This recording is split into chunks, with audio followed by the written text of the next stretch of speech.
Before we get started today, I got to give a big shout out to OpenFortune. OpenFortune transforms fortune cookies into a unique marketing channel, delivering targeted messages directly into consumers' hands. With a reach of millions, we help brands connect with their audience in unexpected and memorable ways. So discover how we can help amplify your message at openfortune.com. Appreciate OpenFortune for making today's episode possible. Carolyn Nephew is a marketing maven with a knack for making brands shine. She started her career at some of New York City's most legendary agencies, Y&R, Gray, Kirshenbaum & Bond. She helped bring iconic brands like Virgin Atlantic Airways, Comedy Central, and Wyndham Hotels to life. Along the way, she racked up a treasure trove of awards, including Effies and even a Cannes Lion, proving she knows how to make campaigns that both wow both the critics and the crowds. Then Carolyn took her talents to Verizon, where she spent 15 years making waves. She kicked off by revolutionizing customer relation marketing, driving massive customer growth and slashing churn rates to industry lows. But she didn't stop there. She built lifecycle management programs that boosted business growth by 6% and reduced customer loss by 20%. And because Caroline never settles, she also automated sales communication processes and took the company's B2B media strategy to the next level, all while saving Verizon a cool $5 million in the process. But why stop when you're on a roll? Carolyn brought her magic to Reckitt in 2019, where she's been leading full-funnel consumer engagement for the health portfolio. She's the mastermind behind the strategic narratives of household brands like Mucinex and Airborne, driving everything from e-com content to influencer programs. She's also the hero who brought a bunch of services in-house, think media buying, CRM, website management, saving the company millions and boosting ROI like a real boss. Carolyn, welcome to the show. And tell me a little bit how you got here. I don't know how I got here. It's just your career sort of just takes its path sometimes, and you follow that journey, right? If I had thought about where I would have been 20 years ago, I never would have thought CPG, right? Yeah. But CPG opens up a world of challenges, and Sure. I believe you never stop learning, right? I feel like learning is what keeps you alive and growing, and leaving my comfort zone of tech and going to CPG was really. Did you think you were going to be in tech the majority of your I career? really thought I would stay in tech. You know, when I worked on the advertising side, I focused on 3 verticals: travel, entertainment, and tech. And I really thought I would follow those 3, throughout my career, because I found some passion points along the way. But falling into CPG brought so many different challenges and allowed me to really think differently and bring some of my expertise to a category that isn't like first-party data. What's one right? thing people don't understand about like the CPG space, or wouldn't really expect? I think for me, it was like the lack of first-party data. Having worked at a company like Verizon, who had hundreds of millions of first-party data records, right?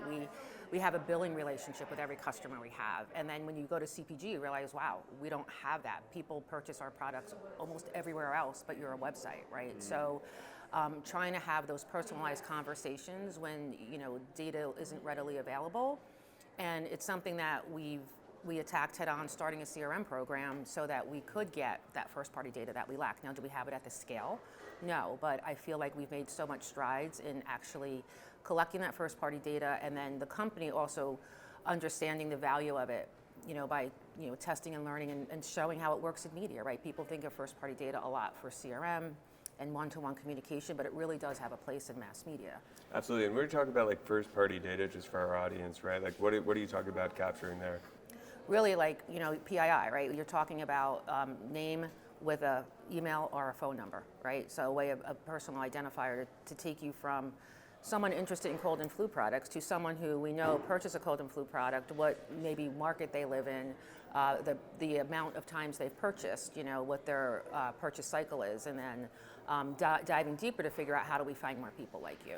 And how have you found the CPG space grow over the last 20 years or so? I think it's been a phenomenal space. So you have your traditional brands, right? So I think what we struggle with a lot of the different brands in the portfolio is we are very old, established, groundbreaking, iconic brands. But the startups, right? There's with the advent of social media, these D2C brands, they become challengers overnight. So I think that's what's really changed is that between influencers and social commerce, there's a whole new world for people to sell and get their messages out, whereas traditionally you would have had to have gotten shelf space in a store, Yeah. which you don't necessarily need anymore. Yeah, you talk about like there's a lot of these overnight D2C successes, right? But you know, in the times that they're really around, they're only around for a couple of years, and maybe they blow up. How much of your strategy, you know, is like let's just focus on us, right? Let's do what we do well. But also, how much of your strategy is like looking over your shoulder and making sure that like we're staying ahead here and maybe taking a play out of their playbook? I think it depends on the brand, right? I think there are certain brands where we struggle a lot with competitive pressure. And on those brands, you really look at what the competition's doing. You try to understand why they have so much success and you don't. And then there are other brands where you just take that leadership position and you say, I understand the differences. I understand where they play and why they play there. But for us, we're going to stay in our lane and do what we do because it's proven successful without adding incremental costs or higher cost tactics to your overall marketing plan. I also think that we do a lot of things we do a lot of grassroots things, even with big brands like a Mucinex, right? We do things like, the end of summer bash with iHeart, where we, sponsor an event at Hudson Yards, and we have Mr. Mucus there, and people just fall in love with him, right? We have a mascot that people relate to, and people just love him, believe it or not. People just love to take their picture with him. Mm-hmm. So I think it's a combination of, he is a celebrity. He was actually a sex symbol. The Rolling Stone had him on a cover a couple years ago. He's become a sex symbol. He has his own Instagram page. There's a lot of exciting things coming to Mr. Mucus in Q4. Believe me, I can't talk about them yet. But he was also, we had Penn and Teller make him disappear last year. We had an event at Grand Central, and they made him disappear. And then we had fun on social media, like where did he reappear, right? He was reappearing all of these crazy places, right? So having that kind of organic fun and mass presence at the same time helps us, I think, stay ahead of the curve while not really worrying what the competition's doing, and knowing where they are, but also still staying true to yourself and your own brand. Yeah, and you've had a lot of, your first career was really in the agency space, right? I always find it interesting to ask people that went agency to brand, right? What worlds you like better, and what you learned from your agency experience that you turn now into brand direct? I think it's, agency side is fun. Right, no matter how hard you work, no matter how crazy your hours are, I always found it fun and fulfilling and cutting edge, and the ideas, working around creative people is always so, to me, enjoyable, because you see, I'm not that art director or copywriter, and I have that business acumen, but I can't turn it into something brilliant. So being around someone who can take a strategy and make it amazing is, number one, to me, so much fun. But it was also about just wearing many hats, right? I liked, I worked sometimes at very small agencies in times of growth in certain areas, like integrated marketing was a buzzword at one time, or being able to, number one, serve your client. Your client was, your reason for being, and being able to make them happy and balancing the needs of the agency. So it was just always busy, fun, energetic, young, right? And then when I got laid off after September 11th because I worked on a travel account. And I really didn't focus on going client side. I was really trying to get back to the agency side, and a kind of a fluke led me to Verizon. I'd sent a resume to someone at Hill Holiday, and they sent it to Verizon because they knew Verizon was looking for people. And I thought at the time, I'll stay for a year and then I'll go back to the agency, right? But once I got to Verizon, I really, and it is different, right? There's definitely a corporate culture that you don't necessarily have at some agencies. But what I really liked about the client side was I got to then tap into all these other facets of marketing. When I was on the agency side, I was really focused on media, creative, direct marketing. But here you really see how the sausage is made. You see the thinking that goes into strategies and offers and what it takes to move the business, and really focus more on direct marketing. And learned a lot about direct marketing. So that's really what hooked me at Verizon, and the fact that it was a growing business, right? I worked on wireless for so many years, and just working on a business with momentum. Right? We always date stamp ourselves at Verizon, like with the day we leave. It's like I started working there. the week we launched our first camera phone. So, within 3 years we were selling smartphones and iPhones. So the industry moved really fast. So that was also exciting for me because I felt like I was in a position where I was working on the next generation of communication and the way text messaging, teaching people what is text messaging, right? All those things that we now take for granted that were in their infancy once upon a time. Totally. And you were at Verizon for about 15 and a half years. If you were to take one thing from that experience, what do you think that would have been? I think it's just really learning that growth mindset. Verizon has their credo is today I did my best, tomorrow I'll do better. There's always a higher gear, and that's what I've taken away from them is no matter how good we're doing, you never rest on your laurels. There's always something, no matter how great your results are, we have to push for better, more, stronger, whatever that may be. But Verizon really taught me that never be complacent with what you have. I think that, plays into why you left, right? If you're never complacent, right? Was what made Reckitt the right decision for you to be focusing on performance media there? I think that it was just at the time I left Verizon, I was really focused at that point on digital advertising, and then my career kind of came full circle at the end where I was working on audience segmentation for media and building the MarTech stack. So for me, it was about, I felt like I had done so much at Verizon, but, it was really time to figure out what was next for me. And this opportunity came along, and it was really interesting because it seemed like, again, I worked for, Reckitt is a company that most people it doesn't have a great name recognition. You talk about P&G and Unilever, people know those brands, but those companies, but nobody really knew Reckitt. Why do you think that is? I think it's a conscious decision for Reckitt not to have really branded themselves. They're an international company, which is also something different. Verizon was wholly U.S., and this is a company that's based in in Europe. So I think in Europe it has a greater name recognition, but I think now the company is actually starting to realize we need to start branding our websites with Reckitt and things like that because it's become evident that it's an issue. But for me, it was really about all the different brands. And again, I like to wear those many hats. So working on things from cold medicine to condoms, it's it's every brand has a different challenge, a different target, a different message, and I think that's what really attracted me to this because I felt like I could contribute my expertise in a certain area, but among so many different brands, and really.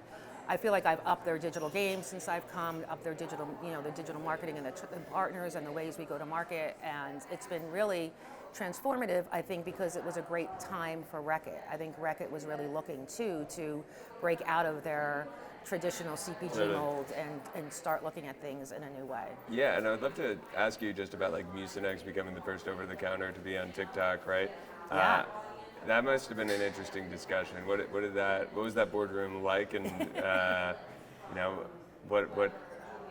did it end up? I think it was we had a new CMO come in for the division, and she was a big proponent of TikTok, and TikTok was very, very new. I think maybe 6 months or something in the U.S. It wasn't around very long, and we were launching a new product called Night Shift, which is it's our nighttime cold medicine, and there was an idea that we really thought would be great.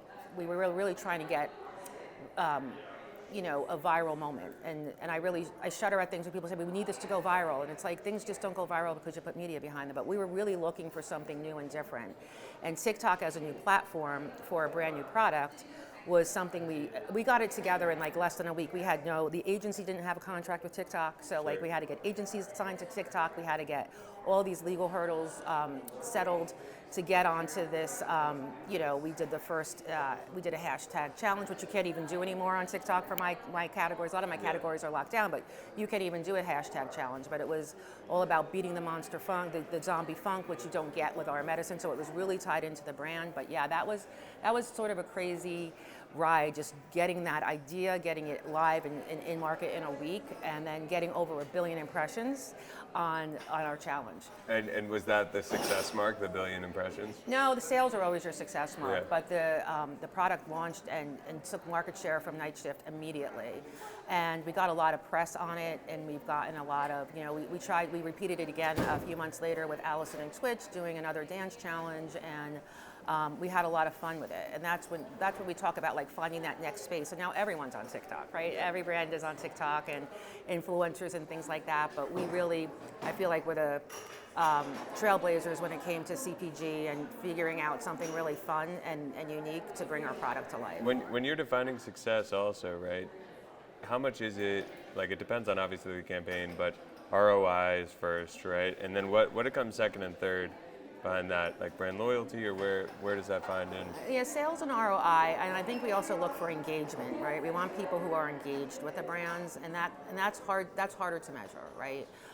You look at people who, it's not about people who click through to your ads, but people who are really passionate about your brand. Even being here, I tell people I work on Mucinex, oh my gosh, I take it, it's the best. I have allergies and I have, it's my lifesaver. So I really think those are the moments when you feel really great about the brand you represent, because it does help and it is effective. So, that's always to me, something that you can't buy that, right? That customer loyalty. So I guess part of it is loyalty, but also growth, right? We also look for growth in the people who, making sure that if you're not aware, you become aware, you try it. Trial is even with a brand like BioFreeze that I work on, trial is everything. The same thing with a cold medicine. You have to try it to believe it. You have to see how it works. Yeah. I read in your LinkedIn, and I brought it up in the bio, that you saved $5 million for the company in month one. So are you like the coolest person around the office? Or like, Yeah, I mean, we measure everything at Reckitt. Everything is really about, very much about cost savings. Verizon had very deep pockets. Reckitt, does not have the pockets Verizon had. So really finding, and you're really valued on what savings you bring to the company. So being able to show that you're driving greater ROI, you're bringing CPMs down, you're bringing better efficiencies to your marketplace. Those are all like very, very heralded. Can you take me inside your mind when you realize like, oh, okay, like I can really save them a bunch of money, and how'd you do that, without getting so into it? I think it was a combination of looking at, number one, where we were. Where was the company showing up? What was it costing us? What were other better ways? What were, in-housing, of course. It didn't happen immediately, but it was always, from the day I joined, it was put in my brain that we need to in-house this business. Why do you think so? I think it was number one for cost savings. Yeah. We can do it cheaper than an agency can. Yeah. But also it was about the control and the agility that you can get internally than with an external agency. And as much as we love our agencies, they have their SLAs. And we know that, What is SLA? Standard turnaround times, Okay, basically. yeah. So like how long it takes from briefing to get into market, sure. right? And we do challenge them and we do rush them, but like rushing can't be your once you do that, you can't make that your standard, right? So I think it was more about controlling the spend, the agility to get into market, and really being transparent, because there's always that distrust that no matter how transparent an agency is, you're not really sure how transparent they're being. Why don't you think more companies do that, right? Because I believe, I used to work agency side. I've always thought that I would bring brand in-house if I was to run at a big brand, just for like all the reasons you just said, but curious why a lot of brands you speak to that are the size of Reckitt do not. I think it's because, number one, you still have to have some level of, there's a cost to in-housing, right? So you have to have some level of, you have to bring in a different skill set, right? You have to bring in people who have hands-on keyboard experience, who know all the platforms, who know all the systems, as well as staffing up, above, beyond the activation team. You still have to have some sort of a strategy team that helps put the planning together. So I think it's really overwhelming when you start to think about what has to happen to do it. And I also think sometimes the publishers and the vendors charge different rates, right? We all know agencies get better discounts than clients, right? So we have sort of a hybrid model where we still have Zenith be our hands-on keyboard, but in a different country, right? So it costs us less money, but we are the front end, we are the front end managing their hands-on keyboard, if that makes sense. So it's sort of a hybrid model, but it's completely managed internally. Absolutely, and I want to talk about KY, Durex, and those fun brands as well. Right? What are some of the most fun campaigns that you've done with them, but also making sure that like you're not pushing too hard on, the actual advertising? I think that, what I've learned on Intimate Wellness and what we've tried to do is push the publishers, right? Because so many so many publishers won't take our money. We can't give, certain publishers just absolutely no, we won't take lube advertising because it's pleasure, and condom advertising, even though it's birth control. They want to lock down your clicks on where you drive them and say, well, you have to be 3 clicks. Because, even if I drove a Durex ad to Walmart, they might show you a sex toy or something as something else you might like, and we can't control for that. So for me, it was like, number one, we have a job to do with the industry because, these are things that shouldn't be sort of still left in the closet, right? Things that we can't talk about that in public. So I think that's been a challenge that I didn't realize existed. But I think we've had a lot of fun with, KY. I don't know if, but we've done things like a couple of years ago, we celebrated Masturbation Month. I don't know if we can say that, but it's safe space. But we celebrated that, because again, it's all about the woman and the pleasure that there's more pleasure to be derived through sex with lube, and just understanding like, hey, it's Masturbation Month. Here are things we bought all these, out-of-home walls in Brooklyn and downtown New York, just celebrating the fact like, hey, if you were a woman and you could talk about this like guys could, what would you call it? And there were all these different things that you would, that women might call, the same thing as men. So that was a lot of fun. And we had a brand that we've since turned down called Queen V. And Queen V was feminine hygiene and soaps, but they also had a vibrator. So trying to get vibrators advertised is a lot of fun. So trying to have workshops on sex toys and how do we get the sex toys in market, and because again, no one will take sex toy advertising. So it's been challenging to figure out how do you get your message in front of people with things that nobody no one will take your money. How do you pivot?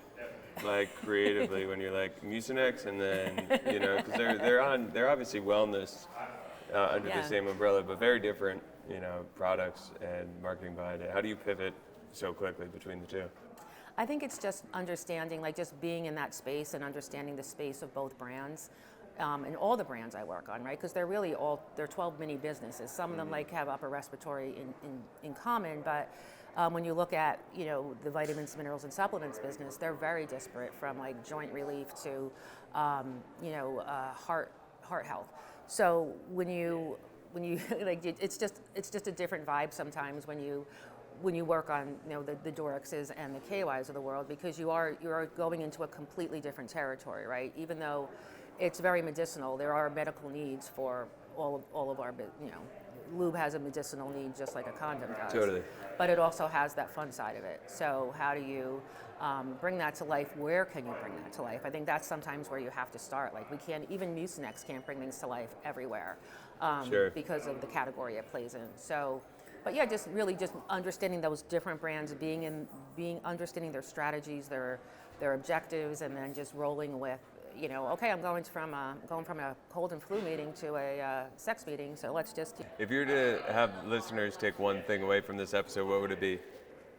I think that it's you never box yourself in, right? Always look for your next opportunity, or always just think a little bit differently. Challenge yourself to take yourself out of your comfort zone and take somebody else's point of view, right? And even if it seems crazy, just think about it, be open-minded, because I think that's where I sometimes get frustrated, especially when I thought about CPGs, like you're in this box, you have to deal with ROI and distribution and supply, but you really can have fun with any brand, and you really can breathe new life into something if you think outside the box.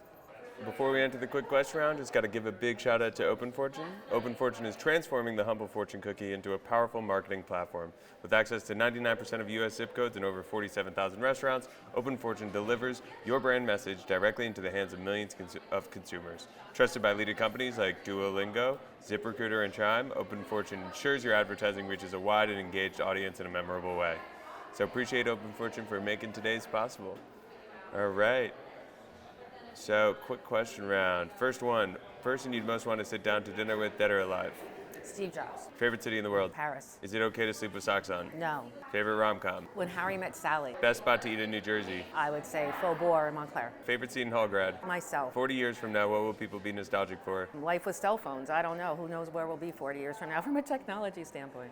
Top 3 brands right now that you're looking up to and really appreciating what they're doing? I always look up to Apple. Apple's always a brand I look up to because of just the consistency and the quality of their products. I love Acura cars. I think Acura cars are reliant and great and stylish. And then I have to give a shout out to I just think Meta. I think Meta is still a great and relevant brand, and it's always reinventing itself. One thing people don't understand about your job is? How detail-oriented it is. What's the worst advice you've ever been given? Don't argue with your boss. In one sentence, that's a good one. In one sentence, how do you sum up the internet? The encyclopedia of things in the world. Who's somebody you think should hop on this podcast? My boss, Mark Pearson. And in 10 years, where can we catch you, Carolyn? Oh my gosh, I hope I'm still working in 10 years, and I hope I'm still doing what I do at a great company, maybe Reckitt, maybe something else. But I hope I'm still doing and driving brand growth and contributing to the overall, marketing success of a company. Awesome. Well, I'm sure you will be. So, Carolyn, thank you so much for joining us. Thank you. Sweet.